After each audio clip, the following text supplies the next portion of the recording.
तो hello and welcome to the channel.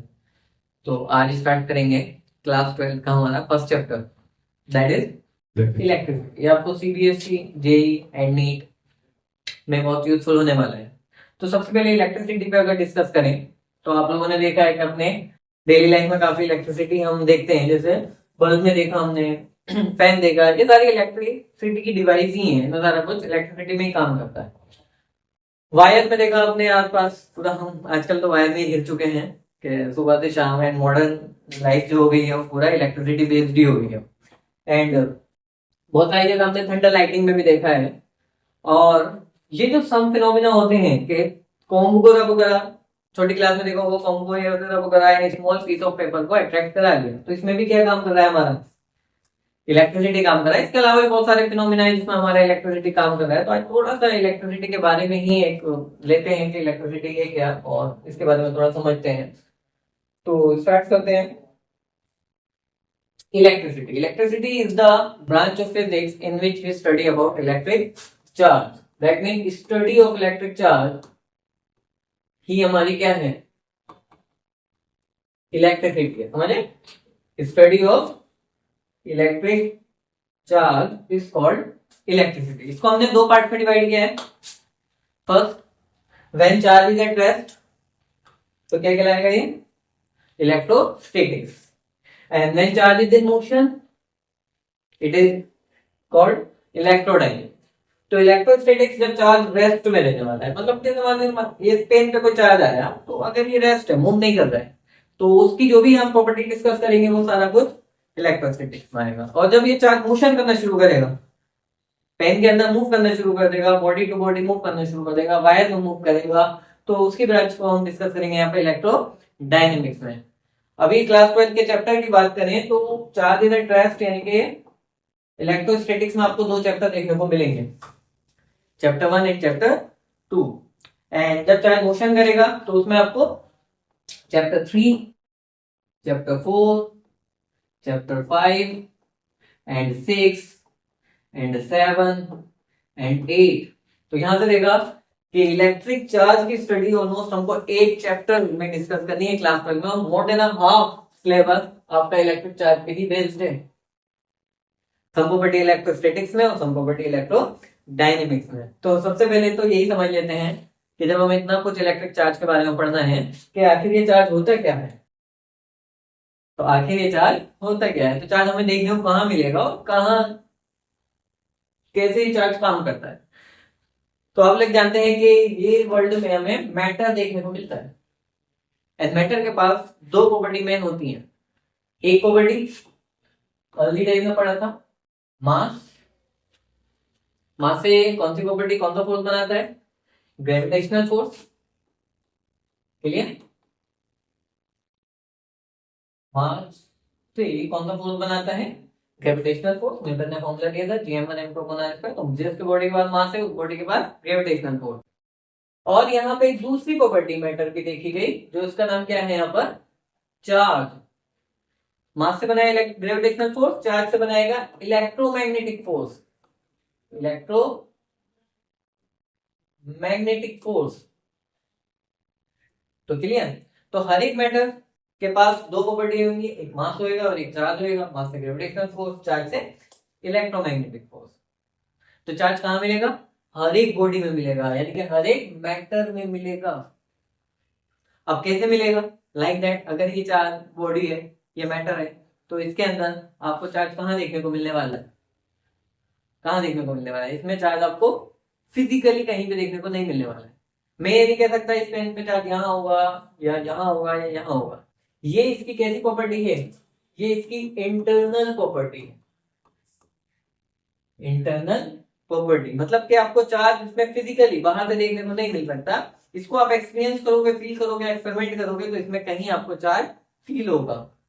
आप इसे देख नहीं सकते। लाइक दैट, जैसे कोई भी ह्यूमन नेचर है, तो आप किसी ह्यूमन को देखकर बता सकते हो कि इट इज टॉल और शॉर्ट, छोटा है बड़ा है, काला है गोरा है, लेकिन आप उसको देख के ये नहीं बता सकते कि ये किस नेचर का है, कैसा इसका बिहेवियर है। वो कब पता लगेगी, जब हम उसके साथ फील करेंगे, उसके साथ बैठेंगे, 4-5 दिन रहेंगे, तो हमें पता लगेगा कि आखिर ये के बिहेवियर का। तो सिमिलरली जब ये बॉडी है इसमें चार्ज कहाँ है देखने से फिजिकली नहीं बता पाएंगे, जब इस पर एक्सपेरिमेंट करेंगे तो हमें पता लगेगा ये चार्ज है बॉडी या नहीं है।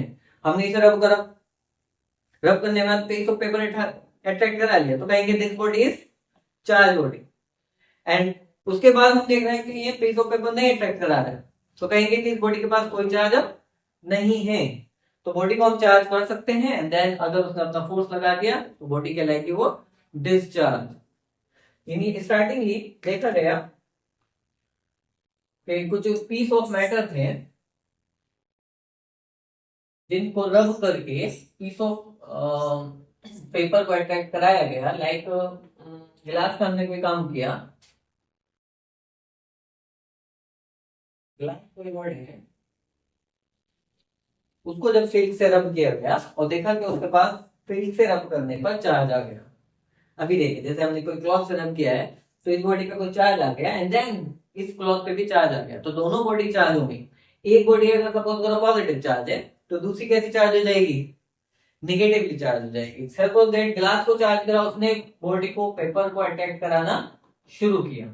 इसी तरह से कोई दूसरी रॉड यानी कि प्लास्टिक को चार्ज किया गया एंड उसने भी पेपर को अट्रैक्ट कराना शुरू किया। तो हर एक मैटर के अंदर एक प्रॉपर्टी रहने वाली है।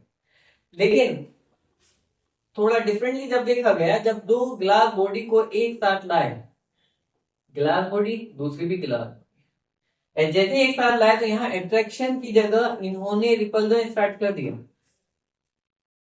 तो इलेक्ट्रोस्टैटिक फोर्स अट्रैक्शन दिखा रहा था लेकिन जैसे दोनों ग्लास बॉडी को साथ लाया तो कैसा फोर्स दिखाना शुरू कर दिया, रिपल्जन का। तो इलेक्ट्रोस्टैटिक फोर्स दो टाइप का हो गया, attraction as well as repulsion. Same plastic body पे करा, प्लास्टिक बॉडी दूसरी प्लास्टिक बॉडी लेकर आए तो दोनों क्या स्टार्ट कर दिया, दोनों ने रिपल्जन स्टार्ट कर दिया दोनों ही प्लास्टिक को। लेकिन अगर हमने ग्लास और प्लास्टिक को जब साथ रखा, ग्लास और प्लास्टिक को साथ रखा तो दोनों ने स्टार्ट कर दिया अगेन अट्रैक्शन।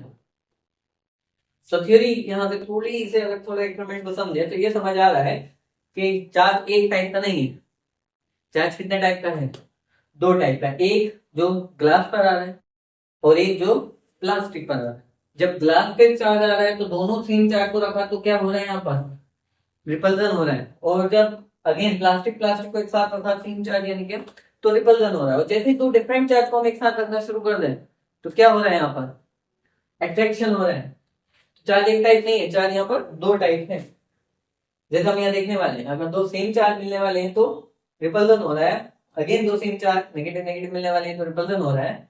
एंड दो अपोजिट चार्ज मिलने वाले हैं तो अट्रैक्शन हो रहा है।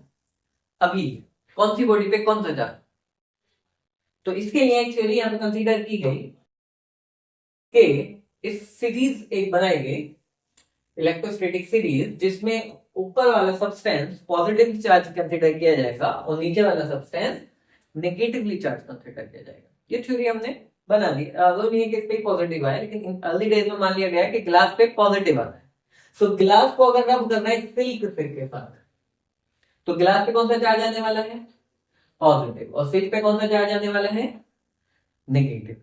लेकिन अगर सिल्क को रब करना है प्लास्टिक के साथ तो एज वी नो प्लास्टिक को हमने दिया है नेगेटिव चार्ज, तो ऑटोमेटिकली सिल्क पे जनरेट कौन सा चार्ज हो जाएगा, पॉजिटिव चार्ज। अगर मैं आपसे पूछूं कि सिल्क पे कौन सा चार्ज है तो आप नहीं बता पाओगे। क्यों, क्योंकि जब सिल्क को ग्लास से रब करना है तो क्योंकि ग्लास पॉजिटिव है तो सिल्क बन जा रहा है नेगेटिव, और जब सिल्क को प्लास्टिक से रब कर रहे हैं तो क्योंकि प्लास्टिक नेगेटिव है तो सिल्क बन जा रहा है पॉजिटिव। तो आप सिल्क को नहीं बता पाओगे कौन सा चार्ज है। हाँ, लेकिन आपको अगर क्वेश्चन देंगे सिल्क को ग्लास के साथ रब किया है then you can answer this glass is positive then silk is negative. जब सिल्क को प्लास्टिक से रब किया है देन यू कैन आंसर, क्योंकि प्लास्टिक नेगेटिव होता है तो सिल्क पॉजिटिव। तो आपको सिर्फ दो बॉडी का चार्ज अभी फिलहाल में याद रखना है, कौन सा, ग्लास का पॉजिटिव, प्लास्टिक का नेगेटिव। ऊपर वाली बॉडी को नीचे वाली बॉडी से रब करेंगे तो जो भी ऊपर बॉडी है वो पॉजिटिव कंसीडर की जाएगी और नीचे वाली बॉडी नेगेटिव कंसीडर की जाएगी।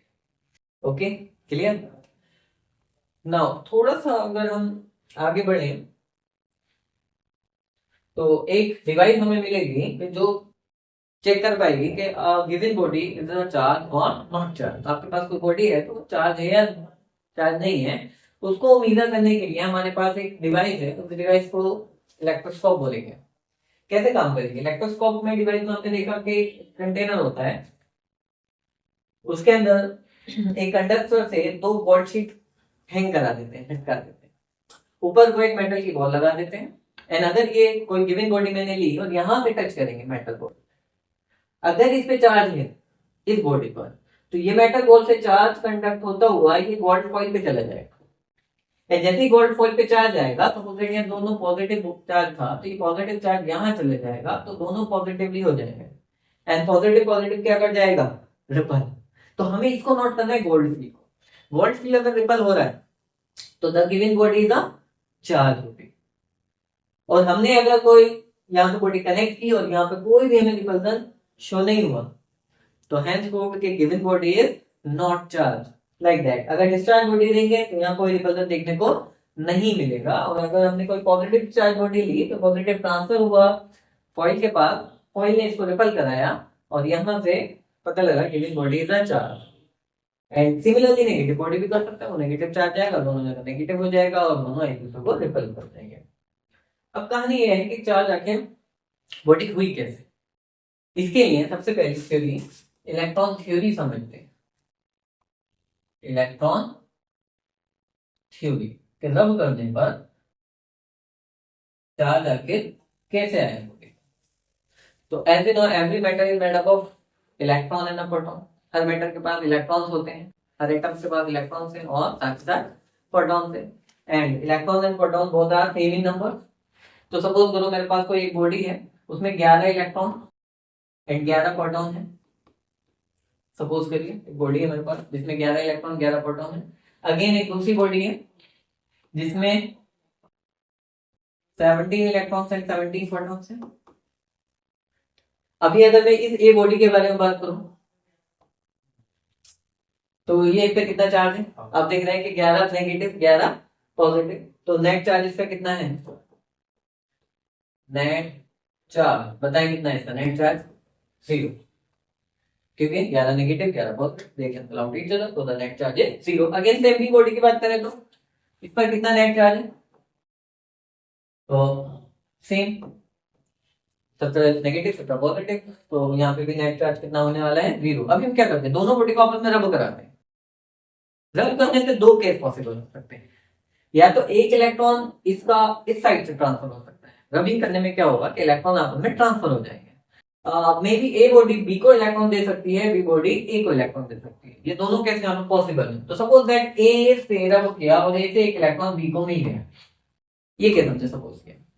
अभी देख रहे हैं तो यहाँ से एक इलेक्ट्रॉन क्योंकि बी को चला गया है, कितने इलेक्ट्रॉन बच रहे हैं, 10, प्रोटॉन कितने बच रहे हैं, 11। बी को एक इलेक्ट्रॉन मिल गया है, कितने इलेक्ट्रॉन से 17, तो कितने हो जाएंगे 18, लेकिन प्रोटॉन ट्रांसफर हुआ है क्या, नहीं, प्रोटॉन ट्रांसफर नहीं हुआ है, तो देखिए प्रोटॉन अभी भी यहाँ पे 17 रहेगा। अब वो टोटल चार्ज निकालो जरा, देखिए 11 प्रोटॉन 10 इलेक्ट्रॉन, एक पॉजिटिव एक्स्ट्रा हो गया, तो इस पर एक पॉजिटिव चार्ज एक्स्ट्रा हो गया। इस पर देखें तो 17 प्रोटॉन 18 इलेक्ट्रॉन, कौन एक्स्ट्रा हो गया, एक इलेक्ट्रॉन, दैट मीन यानी कि नेगेटिव चार्ज। तो अगर इस बॉडी को सेपरेट करेंगे तो ये बॉडी बन जाएगी कौन सी, पॉजिटिव चार्ज, और ये बॉडी बन जाएगी कौन सी, नेगेटिव चार्ज। तो जब भी हम दो बॉडी को रब करेंगे तो एक बॉडी पॉजिटिव होगी, एक बॉडी नेगेटिव होगी। जिसने इलेक्ट्रॉन गेन किया होगा वो नेगेटिव चार्ज, और जिसने इलेक्ट्रॉन लॉस किया होगा वो पॉजिटिव चार्ज। तो यहाँ पे भी एक थ्योरी होती है कि शायद पॉजिटिव चार्ज प्रोटॉन की वजह से आया, नहीं, पॉजिटिव चार्ज बॉडी भी इलेक्ट्रॉन की वजह से है और नेगेटिव चार्ज बॉडी भी इलेक्ट्रॉन की वजह से। इलेक्ट्रॉन थ्योरी, इलेक्ट्रॉन ही रेस्पॉन्सिबल है बॉडी को चार्ज करने के लिए, प्रोटॉन रेस्पॉन्सिबल नहीं है। पॉजिटिव चार्ज के लिए भी इलेक्ट्रॉन रेस्पॉन्सिबल है और नेगेटिव चार्ज करने के लिए भी। अगर कोई बॉडी नेगेटिव चार्ज हो रहा है तो उसमें इलेक्ट्रॉन गेन कर रहा है, और कोई बॉडी पॉजिटिव चार्ज हो रहा है तो वो इलेक्ट्रॉन लॉस कर रहा है, और नेगेटिव चार्ज हो रहा है तो वो इलेक्ट्रॉन लॉस गेन कर रहा है। ठीक है, क्लियर। अब कुछ चार्ज की properties. Now properties of charge, first is additivity. Additivity का मतलब charge can be added in a simple rule और algebra. Simple rule means 3 coulomb charge किसी पर है प्लस 2 कूलम चार्ज आ गया तो टोटल मिला के कितने कूलम हो जाएंगे, 5 कूलम हो जाएंगे। Coulomb is the SI unit of the charge. 3 coulomb है और दूसरे पे -2 कूलम है, तो कितने कूलम बचने हैं? 1 कूलम। तो this is the simple mathematics rule कि plus plus add, plus minus subtract, यहाँ पे कोई वेक्टर एडिशन नहीं होना है। तो charge can be added by simple rule of algebra. Second property पढ़ेंगे, quantization of charge. Quantization of the charge क्या है कि चार्ज जो भी आ रहा है, अभी हमने पीछे थ्योरी में देखा कि चार्ज जो भी आ रहा है वो किसकी वजह से आ रहा है? ओनली इलेक्ट्रॉन की वजह से आ रहा है। अगर किसी बॉडी को नेगेटिव चार्ज होना है तो उसे इलेक्ट्रॉन गेन करना है, और किसी बॉडी को पॉजिटिव चार्ज होना है तो उसे इलेक्ट्रॉन लॉस करना है। अगर कोई बॉडी नेगेटिव चार्ज होगी तो वो 1 इलेक्ट्रॉन गेन कर सकती है, 2 इलेक्ट्रॉन गेन कर सकती है, 3 कर सकती है। किसी ने 3 इलेक्ट्रॉन गेन करा तो उस पर 3 इलेक्ट्रॉन के बराबर चार्ज आ गया। किसी ने 4 इलेक्ट्रॉन गेन करा तो उसने 4 इलेक्ट्रॉन के बराबर आ गया।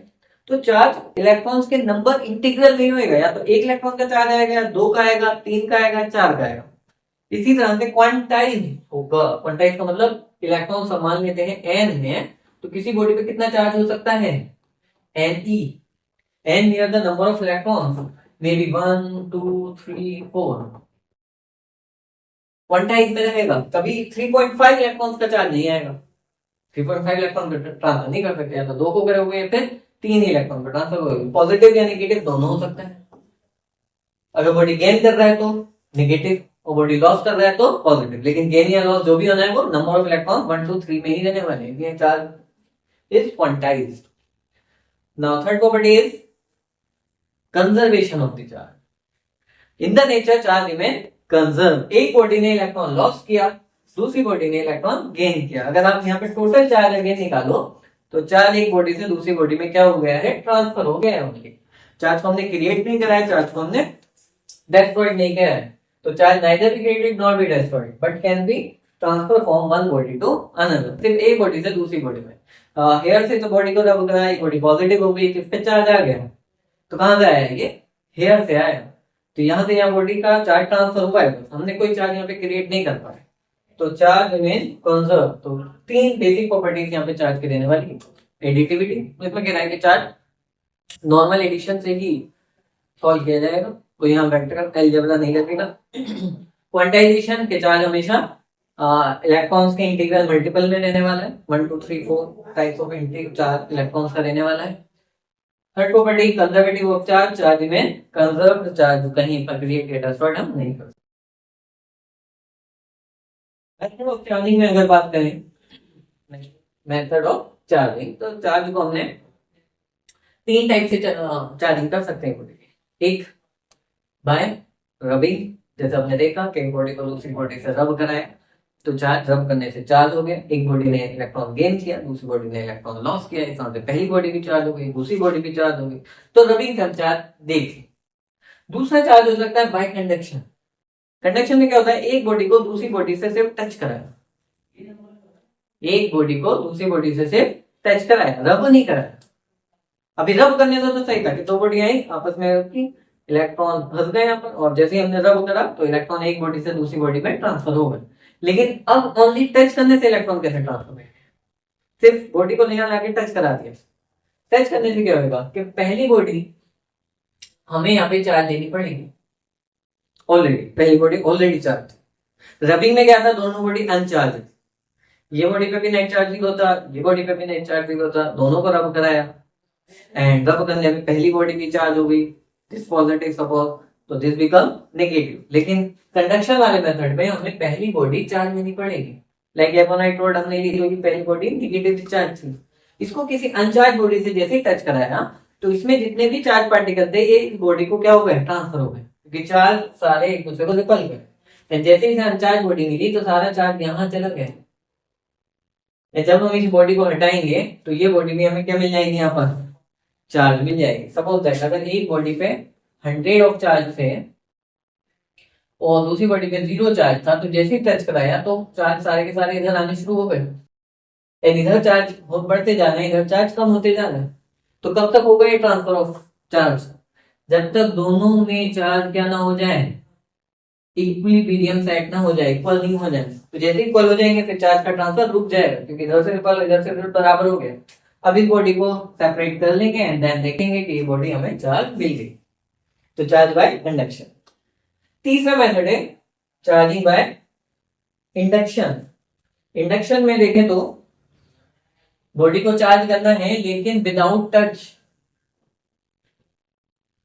रबिंग में चार्ज को दो बॉडी को मिला के रब किया जा रहा था, कंडक्शन में एक बॉडी लाके दूसरी बॉडी से सिर्फ टच करके चार्जिंग करी जा रही थी। लेकिन इंडक्शन में टच भी नहीं करना है, सिर्फ बॉडी को दूसरी बॉडी के पास मिला के रखना है विदाउट टचिंग। यहाँ पे when a charge body is brought near an uncharge body, सिर्फ लाके रखना है, टच नहीं कराना है। ध्यान रखेंगे, टच नहीं कराना है, फिर भी बॉडी को चार्ज कर पाएंगे।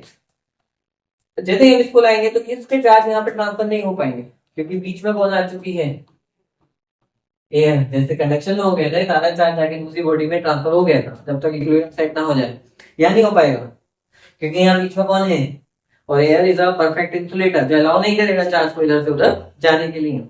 तो एयर अलाउ नहीं करेगा, लेकिन फिर भी चार्जिंग होनी है।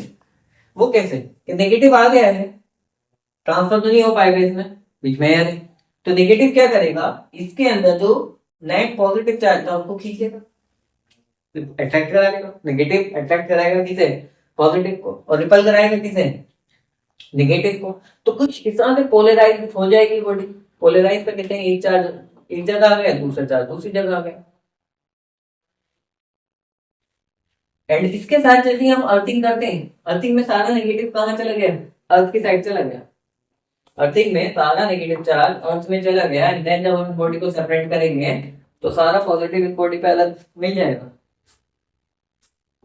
सपोज है कि बॉडी अनचार्ज थी, यहाँ पे कोई चार्ज बॉडी लाकर रखी हमने, सारा नेगेटिव चार्ज यहाँ लाके रखा, तो ये बॉडी पे यहाँ पॉजिटिव क्रिएट हो जाएगा और यहाँ रिपल्सन से नेगेटिव क्रिएट हो जाएगा। इस नेगेटिव को अर्थिंग करते ही हम सारा नेगेटिव अर्थ में ट्रांसफर कर देते हैं, और जब इस बॉडी को सेपरेट करेंगे तो इस पे पॉजिटिव चार्ज में देखने को मिलेगा।